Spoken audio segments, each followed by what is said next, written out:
नमस्कार. Garje Marathi global Canada centre of excellence तर्फे मी जगदीश गोविंद मेहेंदळे आपल्या सगळ्यांचं स्वागत करतो.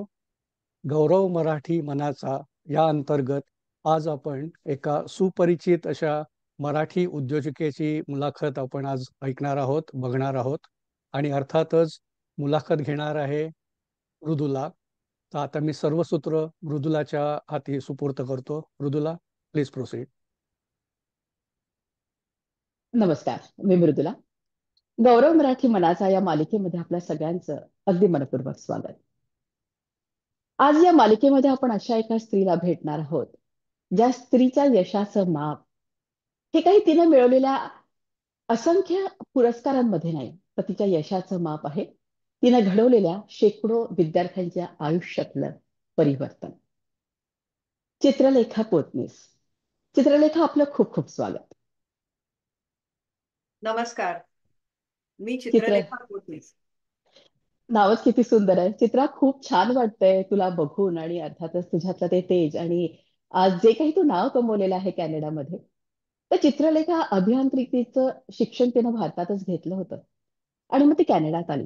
तर तिच्या जवळ होती शिक्षणाची, संस्काराची शिदोरी, आणि त्यातच निर्माण झाली ही कॅनडातील अतिशय तेजस्वी स्त्री चित्रलेखा. तिने स्थापना केली peel college of professional studies या अत्यंत नावारूपाला आलेल्या शिक्षण संस्थेची. आज आपण बघतोय की ज्या तऱ्हेने चित्रा पुढे जाते आहे, शिक्षणाची ज्योत तिनं अख्ख्या कॅनडात पेटवली आहे. की जेव्हा कॅनडात ज्योत तिची दिसते ना, तेव्हा मला काय वाटतं माहितीये का, मराठीचा झेंडा अटके पार अतिशय अभिमानाने फडकतोय. चला तर मग आपण चर्चा करूया चित्राची. चित्रा, माझ्या एक लक्षात आलं की जेव्हा तू कॅनडात आली असशील तेव्हा तुला माहितीये की कॅनडातली एकूणच काय परिस्थिती असते. म्हणजे अत्यंत बर्फाच्छादित असलेले ते नवखे रस्ते, फार लवकर होणारा तो सूर्यास्त, आणि त्यामुळे वाटणारी निराशा, आणि अर्थात पूर्णपणे नवीन लोक. जेव्हा कॅनडात पोहोचली तेव्हा तुला काय वाटत होतं की आपण इथे पाय रोवू, आपले पाय डगमगतील, की आपण भरभक्कमपणे उभं राहू? अगदी सुरेख प्रश्न विचारला मृदुला तू. मी कॅनडात आले त्याच्या अलीकडे जेव्हा भारतात राहत होते, तर भारतातील काही प्रांतांमध्ये मी राहिले. उदाहरणार्थ, जसं माझा जन्म झाला राजस्थानात, काही दिवस महाराष्ट्रात आले, आणि त्यानंतर मी गुजरातमध्ये लग्न होऊन गेले. तर भारतातच जेव्हा 3 प्रांतात तुमचं स्थलांतर होतं, तेव्हा तुम्हाला तिन्ही प्रांतांमध्ये जगण्याकरता, जिद्दीने पुढे राहण्याकरता किंवा पुढे जाण्याकरता जी ऊर्जा लागते, तीच ऊर्जा घेऊन मी कॅनडातही आले होते. तर जेव्हा प्रांत बदलतो तेव्हा नवीन भाषा, नवीन लोक, नवीन बदलतात. त्याची मला असं वाटतं, मला भारतात ऑलरेडी ट्रेनिंग म्हणायला हरकत नाही, ते थोडंफार झालेलं होतं. आणि त्यामुळे जेव्हा मी कॅनडात आले तेव्हा कॅनडाला आपल्या खूप प्रेमात, बहुभाषेत ओढून घेतलं. ते फक्त तेच होतं की ऑलरेडी मला माहिती होतं की एक नवीन देश आहे. त्याचे जे काही म्हणतात कामाचे नियम वेगळे आहेत. सकाळ दुपार संध्याकाळचे प्रकार वेगळे आहेत. तू म्हणालीस ते बरोबर आहे की सूर्योदय खूप कमी पाहायला मिळतो, आणि बऱ्याचदा निराशा पण येते.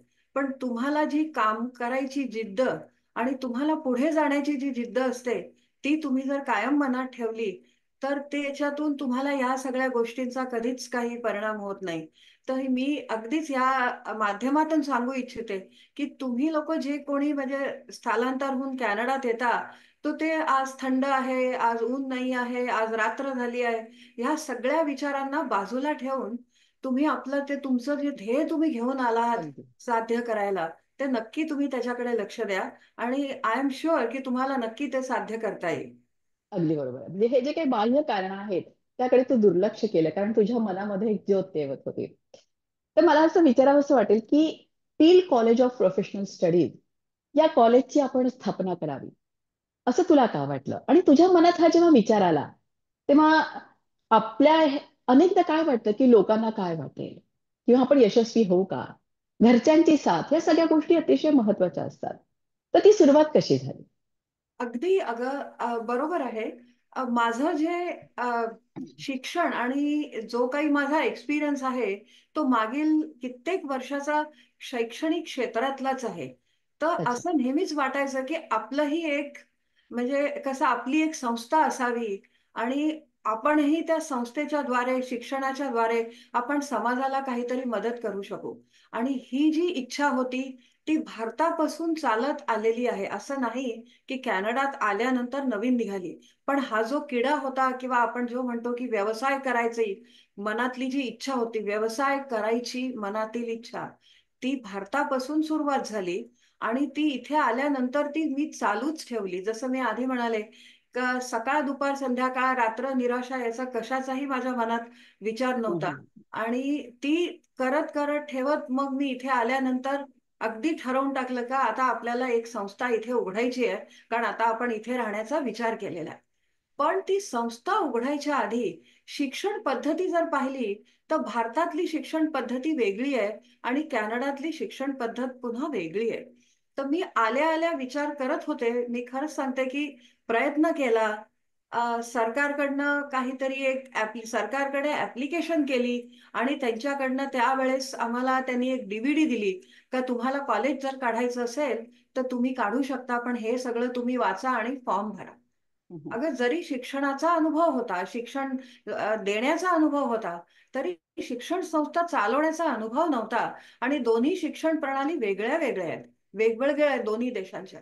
तेव्हा मग मी विचार केला की हा फॉर्म भरणं आता इतकं अर्थ नाही, कारण मला त्यातील काही समजत नव्हतं.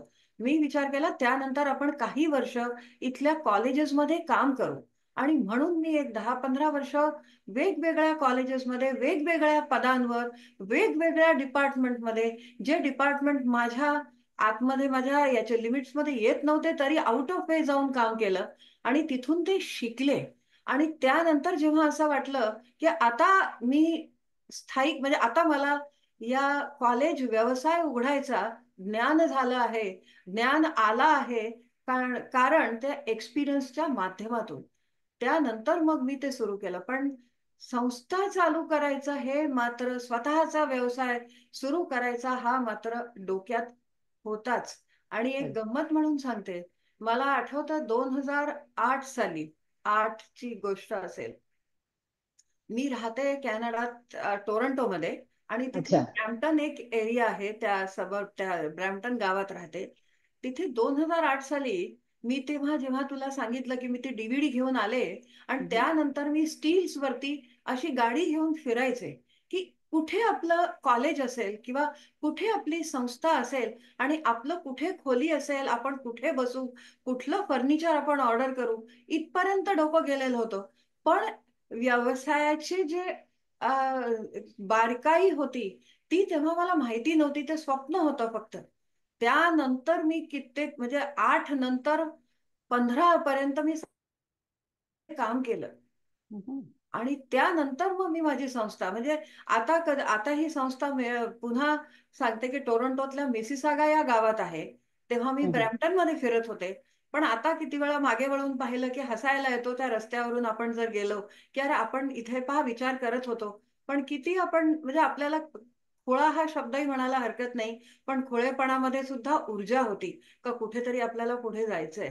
तर तो एक हे असं पण मनात हे होतं की आपली संस्था आणि आपल्याला व्यावसायिक व्हायचं आहे. आणि एक परदेशात संस्था काढणं म्हणजे हे केवढं अभिमानाचं काम आहे, नाही का? कारण की इथे सगळंच खूप वेगळं असतं आणि त्यामध्ये पाय रोवणं खूप कौतुक, चित्रा तुझं. तर या निमित्ताने मला विचारावंसं वाटेल की हे peak of college of professional studies मध्ये कुठल्या कुठल्या प्रकारचे प्रोफेशनल कोर्सेस समाविष्ट केलेले आहेत? आणि त्याला लागूनच मला प्रश्न विचारा असं वाटतं की तुला माहितीये की जसं आपल्या भारतामध्ये विविध संस्कृती आपल्याला दिसतात, तशीच तशाच प्रकारच्या विविध संस्कृती कॅनडातही आहे.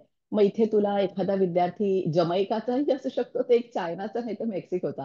तर असे सगळे वेगवेगळे विद्यार्थी, त्यांना तू कसं आपलंसं केलं? आणि एका भारतीय स्त्रीच्या कॉलेजात आपण शिकतोय, याचा त्यांना अभिमान वाटतो का? अ, हो, बरोबर आहे तू म्हणालीस ते. सगळ्यात पहिले आपण तू जो प्रश्न विचारला तो घेऊया. का आमच्याकडे जे मी संस्था काढली आहे, Peel college of professional studies मिसिसागामध्ये. ती जी संस्था आहे ती खूप वेगळ्या प्रकारची आहे की त्याच्यामध्ये आपण जे म्हणतो इंडस्ट्री इन्स्टिट्यूट इंटरॅक्शन कारण आपण जेव्हा विद्यादान देतो किंवा आपण विद्यार्थ्यांना काही शिकवतो, त्याचा जर समाजाला उपयोग झाला नाही, समाजामध्ये इंडस्ट्रीज पण येतात आणि तो विद्यार्थी पण येतो.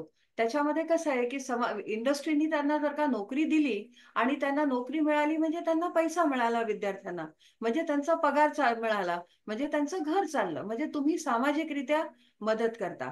तर ते जे कोर्सेस मी जे इथे आम्ही जिथे काढलेले आहेत ते आम्ही असे काढलेत की कॅनडाच्या स्टॅटिस्टिकल याच्यामध्ये जर पाहिलं तर एम्प्लॉयमेंट रेट कशाचा जास्त आहे, कशामध्ये नोकरी मिळेल.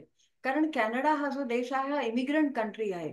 जसं तू म्हणालीस विश्वातून सगळ्या देशातली लोक इथे येतात आणि ते सगळी इथे चांगलं उत्तमरित्या जगण्याकरता लढत असतात. तर इथे एम्प्लॉयमेंट कशाच्या जास्ती आहेत तो विचार करून आम्ही कोर्सेस काढलेले आहेत. उदाहरणार्थ जर का असं म्हणालात तर चाइल्ड केअर आहे. आता तो ऐकायला बऱ्याचदा असं वाटतं हा किती सोपा, पण नाही. इथे बालक मंदिराचा किंवा किंडर गार्डनचा हा जो कोर्स आहे तो खूप महत्वाचा आहे.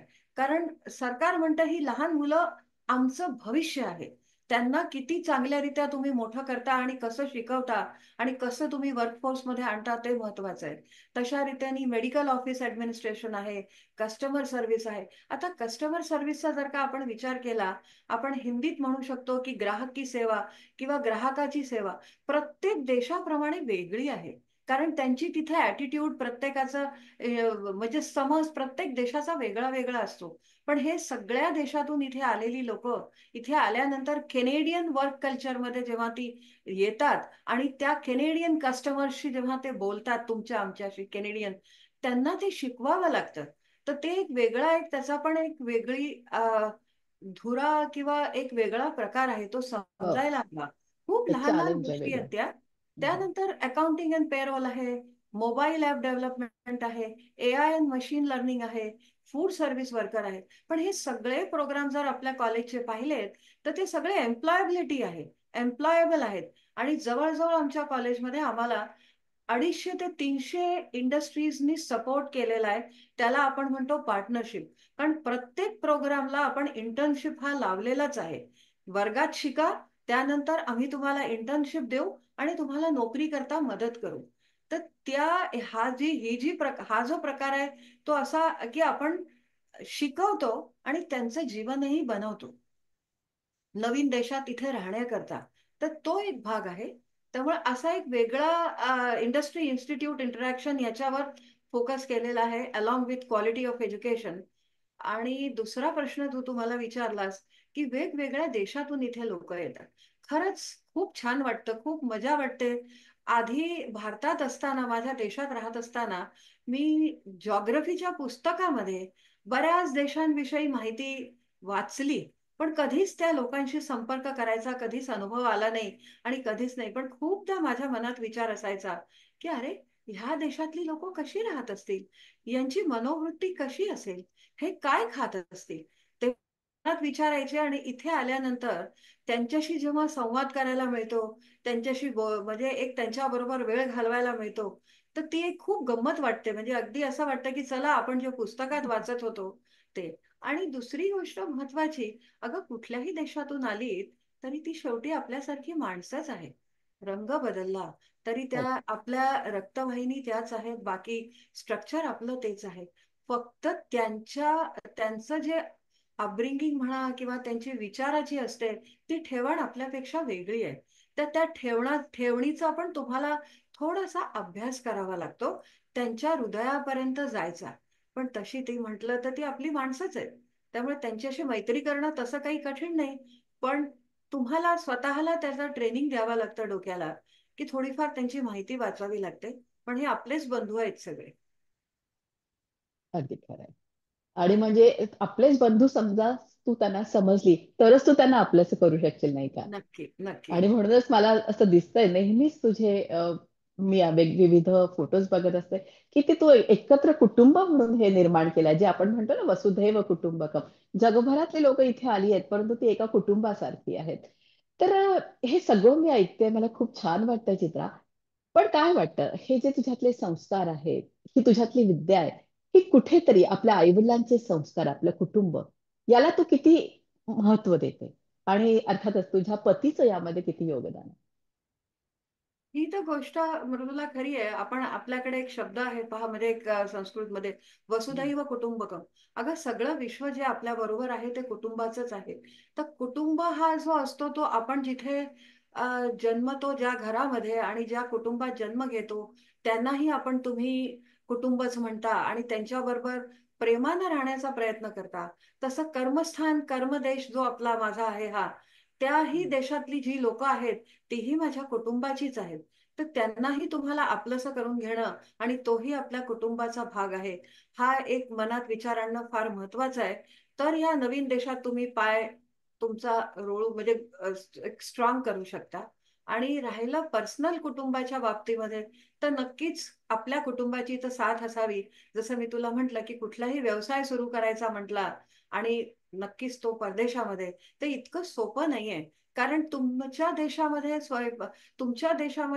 तुमचा व्यवसाय सुरू करणं सोपं, कारण तुम्हाला तुमच्या ओळख्या असतात, तुमचा बॅकग्राऊंड असतो, तुमची बरीच लोक असतात, तर त्यात सोपं पडतं. इथे तुम्ही तुमची माणसं जवळ करता, बाहेरच्या देशातली माणसं तुमच्या जवळ करता. तर ती जी पण तुमच्या जवळ असतात आणि त्याबरोबर तुमच्या कुटुंबाची पण साथ हवी.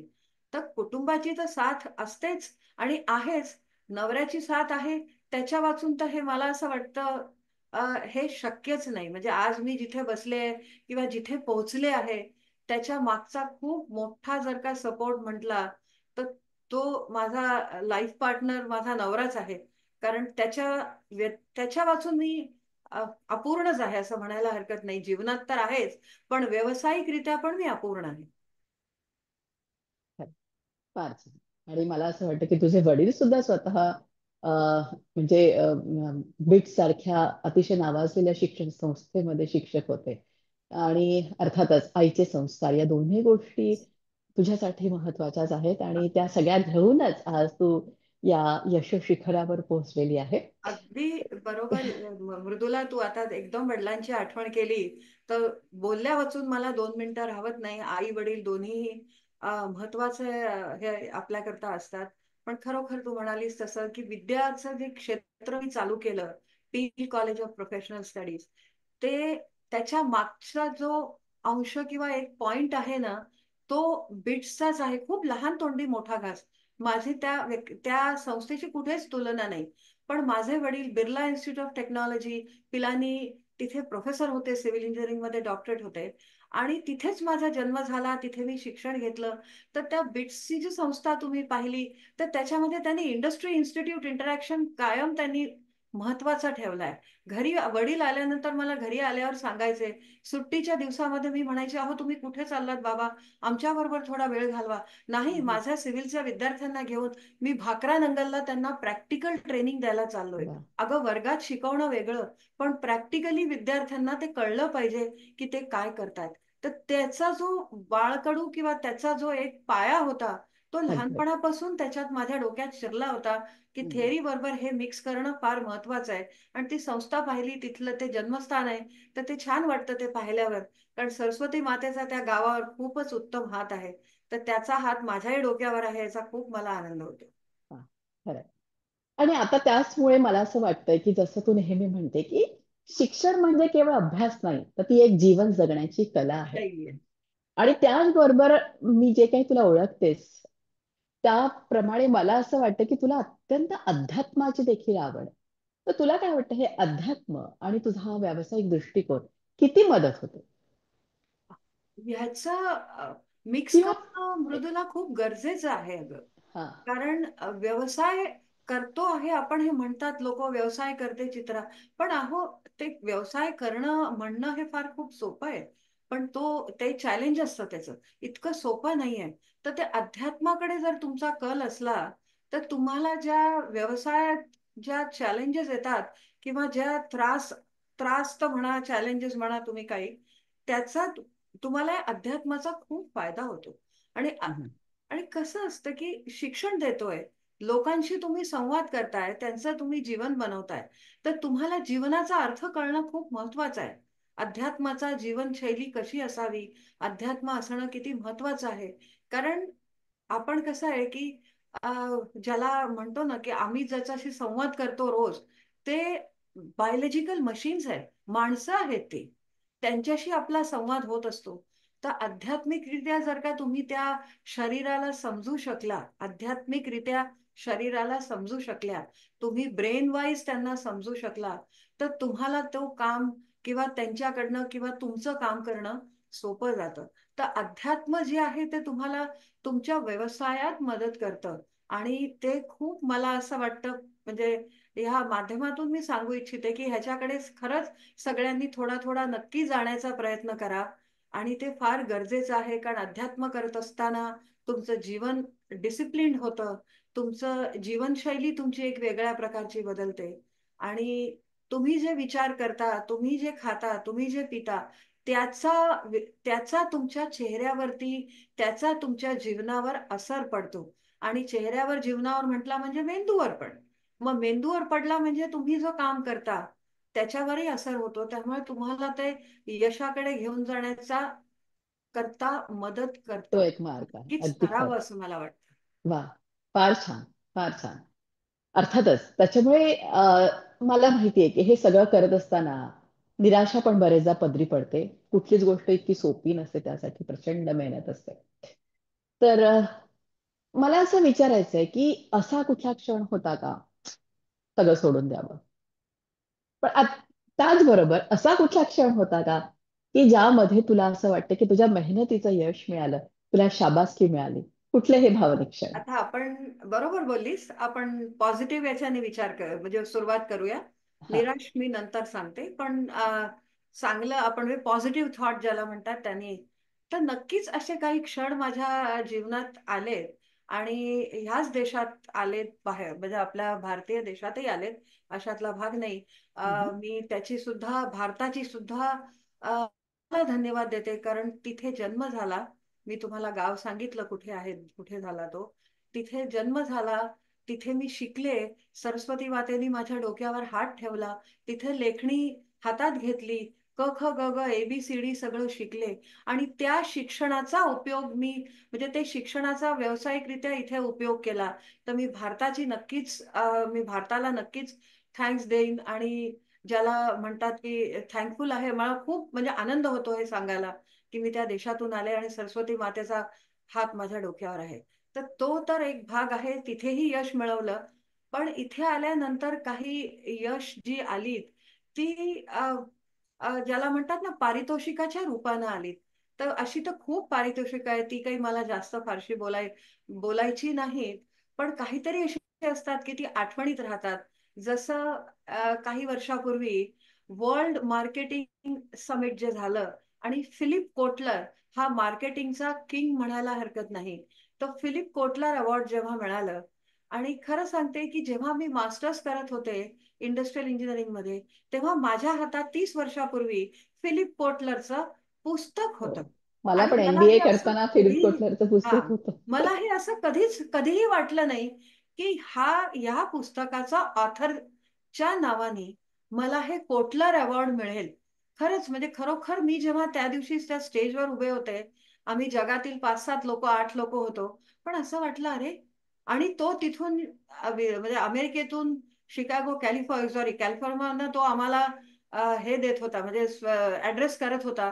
तेव्हा मी असं वर पाहत होते त्या माणसाकडे, त्या व्यक्तीकडे, आणि असं वाटलं की हे गुरु आहेत आणि ह्यांनी पहा तिथून मला आशीर्वाद देत आहेत. तर तो एक असा एक वेगळा आनंद होता की 30 वर्षानंतर हे घडलं. तर तो हा एक भाग होता, की आनंदाचा क्षण होता.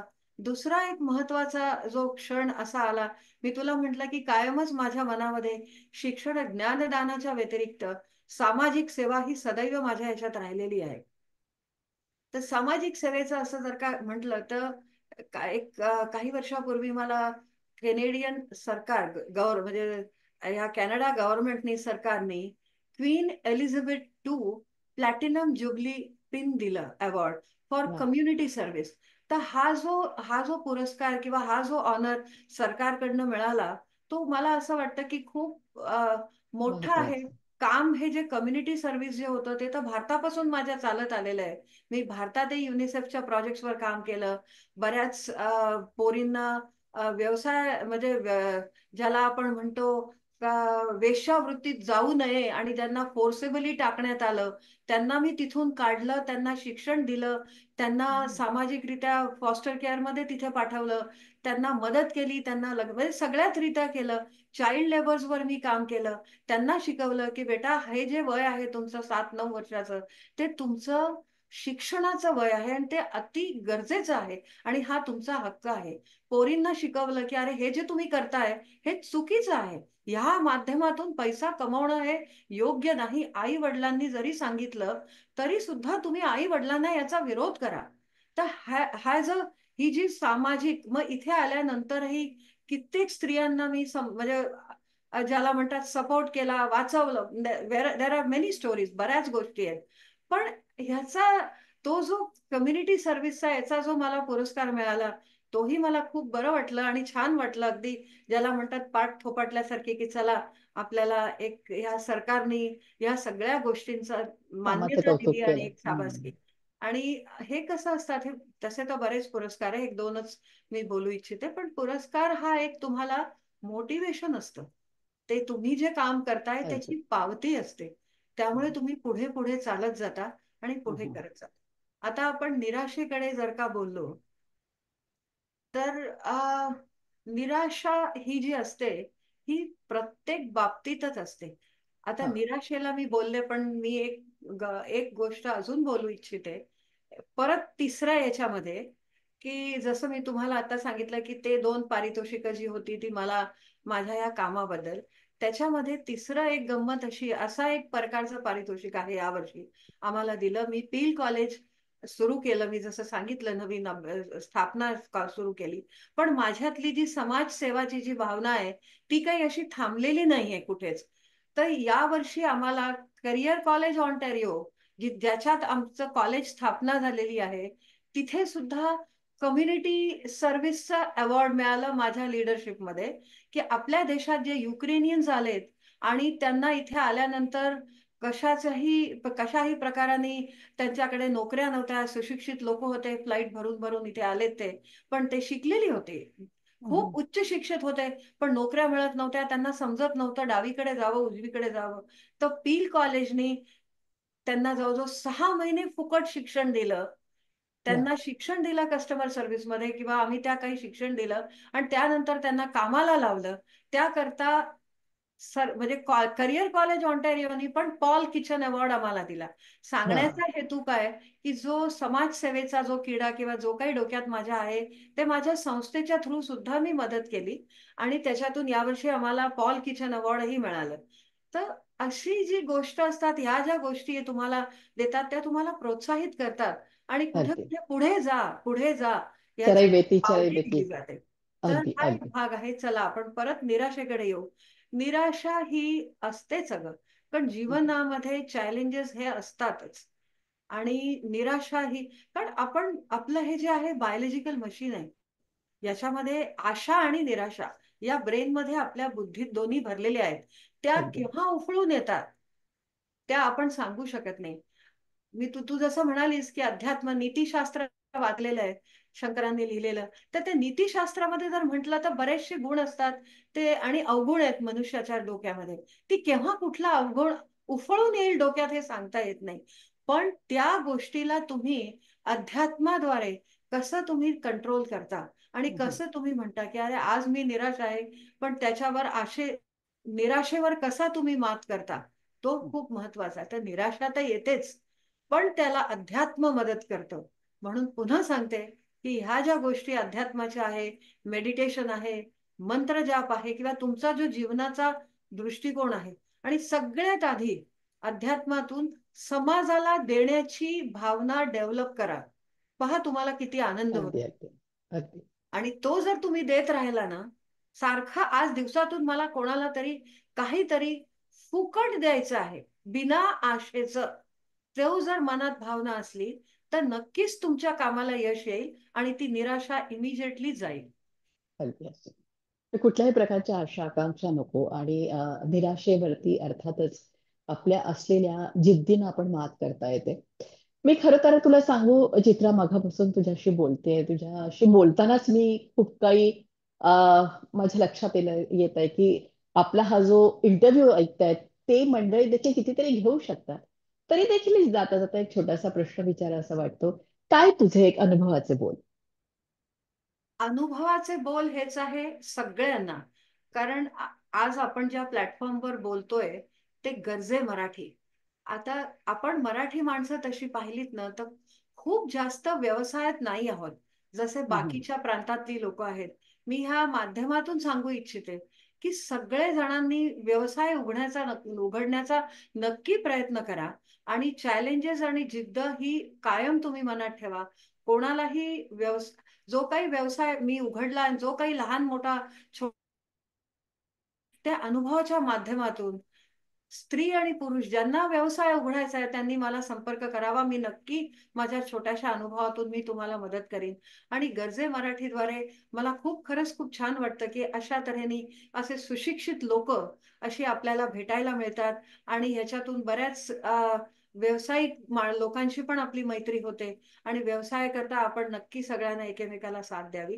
तर शेवटी हेच सांगायचंय की जिद्द ठेवा, चॅलेंजेसला घाबरू नका. हा जे जीवन आहे ना तेच चॅलेंजेस आहे. मग जीवनाला तुम्ही घाबरता का? घाबरू नका. चॅलेंजेसवर मात करा. आणि जेव्हा तुम्ही त्याच्यात सक्सेस होता ना तेव्हा तो जो आनंद आहे तो काही वेगळाच आहे. आणि तो आनंद जेव्हा तुम्ही उपभोगाल की मी ह्या चॅलेंजेसवर मात करून मी पुढे आलो. आणि आपण सगळ्या मराठी बांधवांनी एकेमेकाला मदत करण्याची खरंच मी सांगते की ती इच्छा आहे मला सांगायची की सगळ्यांनी मदत करा ओपन. कारण आपल्याला हा जो आपला प्रांत आहे किंवा आपली जी फोरम आहे ह्याच्यात सगळ्यांनी एकमेकाला मदत करून आपण पुढे येऊया. आणि एवढंच मी सांगू अगदी. इच्छिते. हा, सुंदर. ते एकमेका सहाय्य करू अवघे धरू सुपंथ हे आपण नेहमी म्हणत असतो. किंवा परत मातृभूमीला म्हणत आपण देशासाठीही काहीतरी करण्याची इच्छा ठेवतो. खरं आहे चित्रा, तुझ्याशी बोलून अतिशय छान वाटलं. खूप काही घेतलं, मी घेतलं आणि अर्थातच सगळ्यांनी घेतलेलं असेल. तर आपण बघतोय की शिक्षण, ज्ञान आणि आत्मविश्वास आणि बरोबर जर का संस्कार असेल आणि याचं जर का मिलन झालं तर एक सुंदरशी अशी दीपज्योत निर्माण होते. आणि त्याच दीपज्योतीचे नाव आहे चित्रलेखा पोतनीस. चित्रलेखा, तू एवढा छान वेळ दिलास त्याबद्दल अगदी मनपूर्वक धन्यवाद. धन्यवाद तुलाही. आणि जगदीश गोंधळेंना आणि सगळ्यात मोठा धन्यवाद मराठी गरजे मराठी ह्यांना. धन्यवाद. धन्यवाद. धन्यवाद चित्रा. चित्रा आणि अजितची आमची खूप वर्षापासून ओळख आहे.